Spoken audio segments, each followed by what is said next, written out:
Hello and welcome to Lyranara. In this video we're gonna discuss hemorrhoids and rectal cancer. Do hemorrhoids lead to rectal cancer? What is the relationship between the two conditions? What are the causes of those conditions from a psychosomatic point of view? What does traditional Chinese medicine has to say about those conditions? And of course we're also going to look at some natural remedies that can help you. So without further ado, let's dive right in and get to know more about hemorrhoids and rectal cancer. But before we get started, a short reminder: if you enjoy this type of content, please support our work by becoming a Patreon or making a small PayPal donation. It really keeps us going, and your support is so much appreciated. Thank you so much for that, and also of course do not forget to like, share and subscribe. Get also involved in the comments down below, and do not forget to hit the notification button so you don't miss out on the videos that appear here. Alright, with that out of the way, let's get started with the development and function of the sigmoid colon and the rectum submucosa. The sigmoid colon is the final portion of the large intestine joining the rectum, as you can see from the top picture on the right. The rectum connects with the anus, the opening where waste matter in form of feces pass out of the body, and to facilitate the expulsion of fecal matter, the rectal sphincters relax to allow feces to exit the intestinal canal. The sigmoid colon and the rectal submucosa consist of intestinal cylinder epithelium, and they originate from the endoderm, and therefore they are controlled from the brainstem. In the brainstem, the control center of the sigmoid colon and the rectum submucosa is orderly positioned within the ring from form of the brain relays that control the organs of the alimentary canal, precisely on left brainstem hemisphere, following the control center of the descending colon, as you can see here in the bottom picture on the right. What are some psychosomatic stressors that can cause problems with the rectum submucosa and with the sigmoid colon? Well, the biological conflict linked to the sigmoid colon and the rectum submucosa is a so-called feces conflict. The conflict is either about real feces, human feces or animal feces, or it is experienced in a figurative sense, triggered for example by dirty business, malicious slander, mean accusations, in short by a disgusting dirty incident in your life. And during the conflict active phase, cells in the sigmoid colon and or the rectum proliferate proportionally to the intensity of the conflict, generating a cauliflower carcinoma. The biological purpose of the cell growth is to facilitate the digestion of this dirty fecal morsel. Even though the rectum has no longer digestive function, in the event of a biological conflict, the organ still responds with cell augmentation, because originally the entire intestinal canal served the digestion of food. With prolonged conflict activity, so with a so-called hanging conflict, a flat absorptive type of cauliflower-shaped growth of secretory type develops in the sigmoid, which is immediately above the rectum as we have seen, or in the rectum itself, which is underneath the rectum surface mucosa. In conventional medicine, this is diagnosed as a colorectal cancer. If the rate of cell division exceeds a certain limit, the cancer is considered malignant. Below that limit, the growth is regarded as benign or diagnosed as a so-called rectal polyp. During the healing phase following the conflict resolution, fungi or mycobacteria such as TB bacteria remove the cells that are no longer needed. Healing symptoms are rectal bleeding, tarry bowel movements, and night sweats, as well as rectal cramps or spasms. Depending on the degree of the conflict active phase, the symptoms range from mild to severe. With water retention due to the kidney syndrome, the swelling enlarges and might cause a rectal obstruction. At the end of the healing phase, this swelling recedes. When the TB bacteria remove a tumor in the rectum, an abscess might form during the healing process. In conventional medicine, such rectal abscesses with swelling and discharge of blood are often misdiagnosed as so-called hemorrhoids. If the required microbes are not available upon the resolution of the conflict because they were destroyed through overuse of antibiotics, chemotherapy or radiation, the additional cells in the rectum remain. Eventually the growth becomes encapsulated. In conventional medicine, this is usually diagnosed as a so-called benign cancer or a rectal polyp or as a hemorrhoid. Like colon cancers, rectal cancers are usually only found in the healing phase when they start to bleed and cause discomfort. Next, let's have a look at the rectum mucosa. The rectal mucosa covers about 12 centimeters of the endodermal submucosa in the lower section of the rectum, as can be seen here in the picture on the right. The surface mucosa consists of squamous epithelium and originates from the ectoderm, and is therefore controlled from the cerebral cortex. The inner wall of the lower rectum is endowed with striated muscles. On a brain level, the epithelial lining of the rectum is controlled from the left temporal lobe, which is part of the postsensory cortex. The control center is positioned next to the bladder relay and exactly across from the brain relay of the stomach, the small curvature, the pylorus, the duodenal bulb, the bile ducts, and the pancreatic ducts, as can also be seen here in the picture on the right. The biological conflict linked to the rectal mucosa is a female identity conflict or a male territorial anger conflict, depending on a person's gender, laterality, and hormone status. An identity conflict refers to the inability to establish one's position or place, or the territory, literally or figuratively. An unwanted move, a change of school or change of a workplace can activate this type of conflict. Feeling unsettled, not knowing where to belong, not finding one's place in a relationship with the family, the group at work, or in the culture and society at large, as well as discrimination against one's beliefs or sexual orientation, are examples of what can evoke identity conflicts. The conflict is to a certain extent a decision conflict, meaning not knowing what choice to make or not knowing where to go. Note that marking the place or territory with feces or urine is a typical behavior of mammals. Hence, the rectum-related identity conflict is like a marking conflict involving the renal pelvis, the ureters, bladder, and urethra. In the brain, the control centers of the rectum and the bladder are located right next to each other. The biological special program of the rectum mucosa follows the outer skin sensitivity pattern with hypersensitivity during the conflict active phase and hypersensitivity in the healing phase. During the conflict active phase, ulceration in the epithelial lining of the rectum is proportional to the degree and duration of the conflict activity.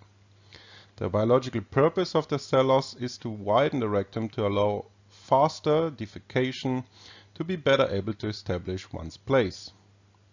The brain CT that you see on the right shows an edema focus on the rectum relay, the upper red arrows in the picture, and the bladder relay, which are the lower red arrows, related to an identity conflict and a marking conflict respectively. The sharp borders of the foci reveal that both conflicts are still active. At this point, there are no symptoms since both organs follow the outer skin sensitivity pattern, so the hypersensitivity. With prolonged conflict activity, the continuing tissue loss in the rectum lining causes small tears or so-called anal fissures.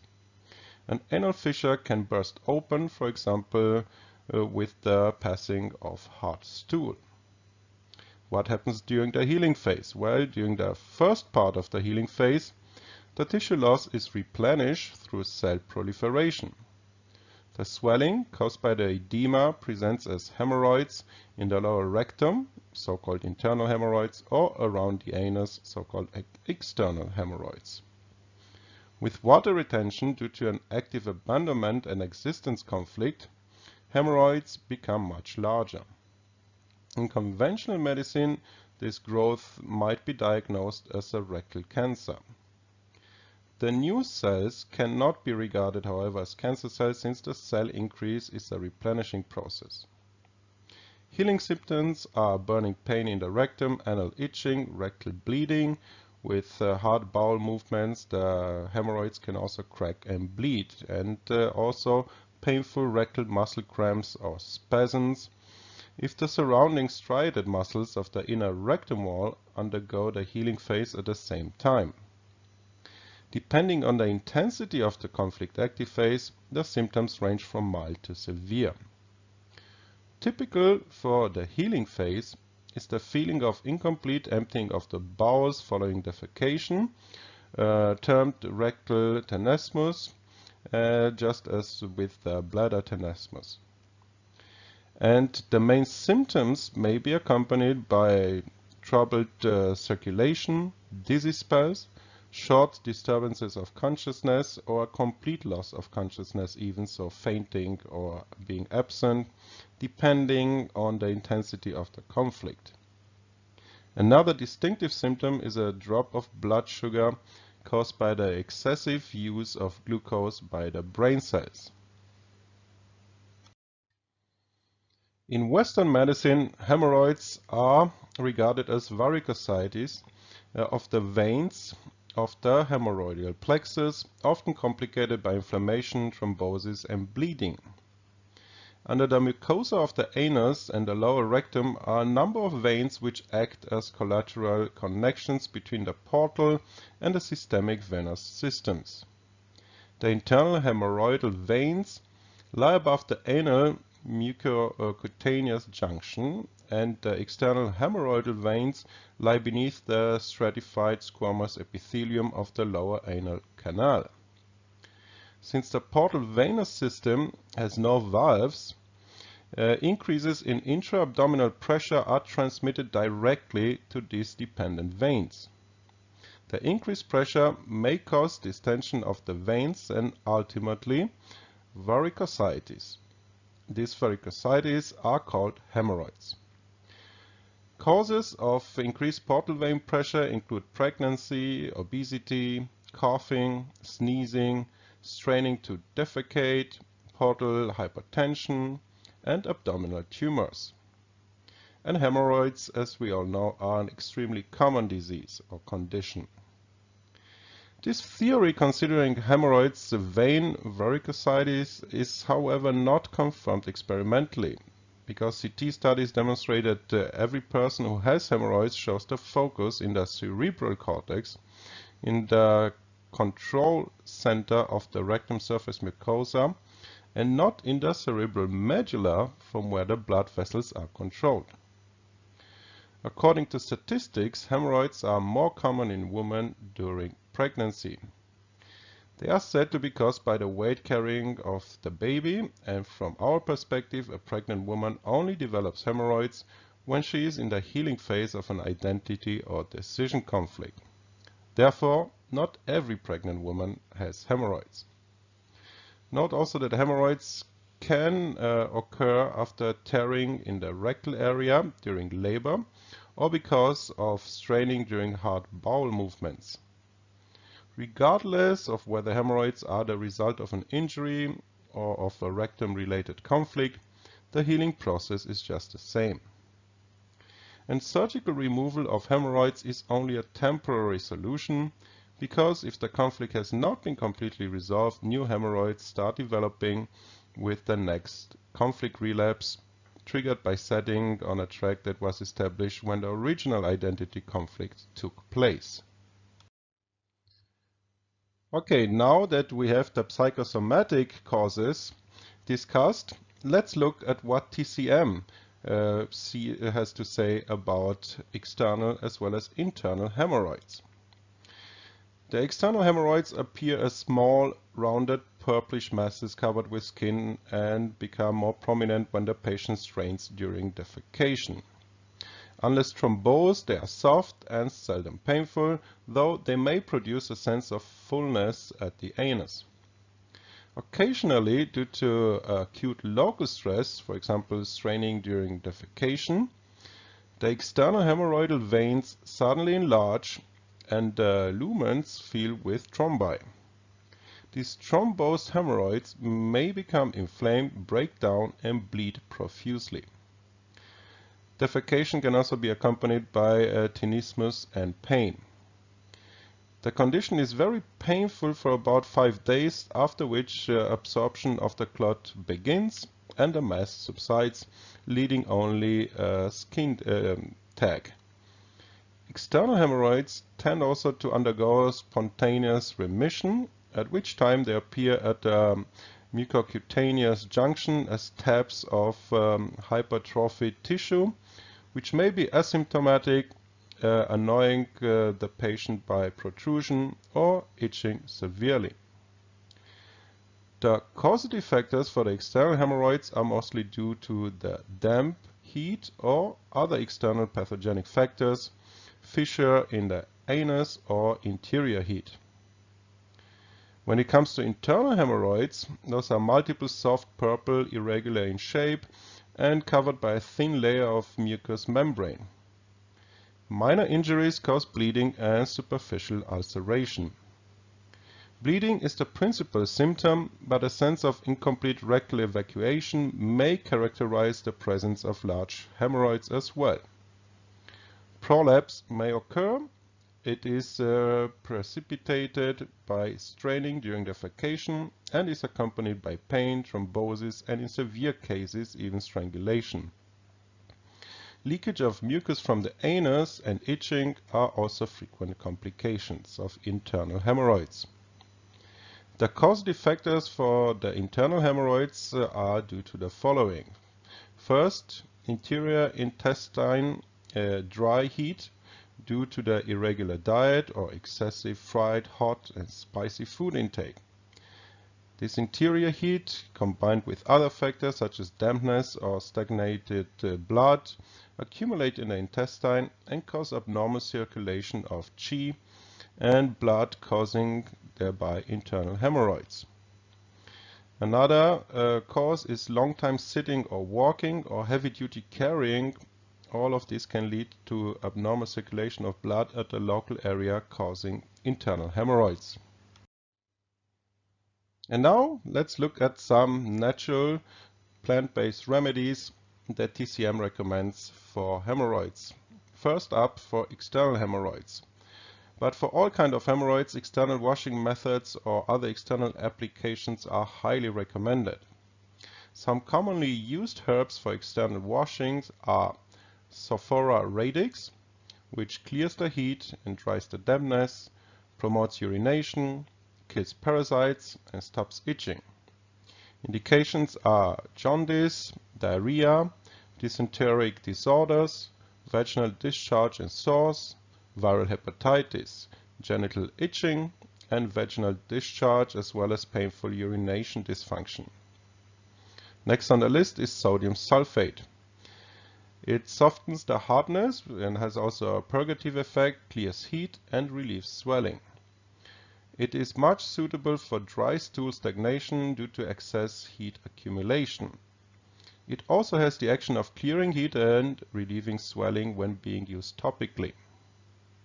Coptis rhizome relieves toxicity and is great for treating dermal sores. Lysimachia herba relieves jaundice, induces diuresis, removes toxicity, and also relieves swelling. Zidoareus rhizome, which is a curcuma species, penetrates the blood and the qi channels and moves food and breaks pain due to stasis. Sanguisorba radix cools the blood and stops the bleeding, also clears toxic heat, astringes fluids, relieves toxicities, and it is indicated for sores, abscesses, and carbuncle before and after formed pus. Internal treatment for hemorrhoids is mostly for the internal hemorrhoids at the first or second stage, or internal hemorrhoids accompanied with other chronic diseases, or for the elderly or children with internal hemorrhoids. External hemorrhoids are usually treated by the external methods, such as the external applications or external washing with the remedies that we have discussed. There is the so-called excessive type in DCM, and indications for that are internal hemorrhoids with bright red bleeding before or after stool, profuse or small amount, dropping or heavy dirty bleeding due to the damp heat. And here the treatment is to clear the heat, cool the blood, and dispel wind and damp factors. The formula, therefore, Simi-Cifuga combination. This is a very good formula for hemorrhoidal pain and bleeding, constipation, or rectal prolapse due to the internal heat factors, so the toxicity. Sophora and Scuti formula. This formula is good for both internal and external hemorrhoids with symptoms of constipation, fresh bleeding, or with pain, and it has also a cooling and laxative effect. Major Blupyrium combination is a formula for liver and gallbladder diseases such as hepatitis and cholecystitis, and it has regulating, clearing, and laxative functions. It also can be applied for hemorrhoids caused from the liver and gallbladder disorders and which come with constipation. Minor rhubarb combination is very good for the hemorrhoids due to the strong interior heat. And it's great because of its laxative function to reduce the internal heat. The Coptis and rhubarb combination is also a strong formula to clear the interior heat. Both herbs can be used individually or combined with the previous formulas. The second type is the so-called deficiency type. Indications herefore are internal hemorrhoids with pale and light bleeding, accompanied with pale complexion, fatigue, dizziness, palpitation, short of breath, insomnia, poor appetite, pale tongue, thready and weak pulse. The treatment is to tonify the qi and blood by promoting the functions of the heart and the spleen. Formulas to achieve that are ginseng and Tang Quei 10 combination. This is a typical qi and blood tonic formula, so it can be applied for hemorrhoids at a late stage when it shows both qi and a blood deficiency. Ginseng and longan combination is a tonic formula that promotes the functions of the spleen and the heart. Ginseng and astragalus combination is a formula for hemorrhoids at a chronic stage with qi deficiency symptoms. Tang Quei 4 combination is a formula that benefits the hemorrhoids at a chronic stage with blood deficiency due to bleeding. And apricocete and unum formula benefits habitual constipation by its moisturizing and cooling functions for the intestines. So it can be used to prevent hemorrhoids in mild type or late stage, or for the elderly with constipation. With all that being said, I hope that you've learned something and enjoyed this presentation. If you did so, please support our work by becoming a Patreon or making a small PayPal donation. Links in the description box below. And also do not forget to like, share, subscribe, and get involved in the comment section down below. And hit the notification button so you don't miss out on future videos that appear on this channel. If you have any questions about hemorrhoids and those treatments, if you want to have a remote scan to find out the exact cause of your hemorrhoids, please contact us. Links also in the description box below. And with all that being said, stay healthy. Until next time.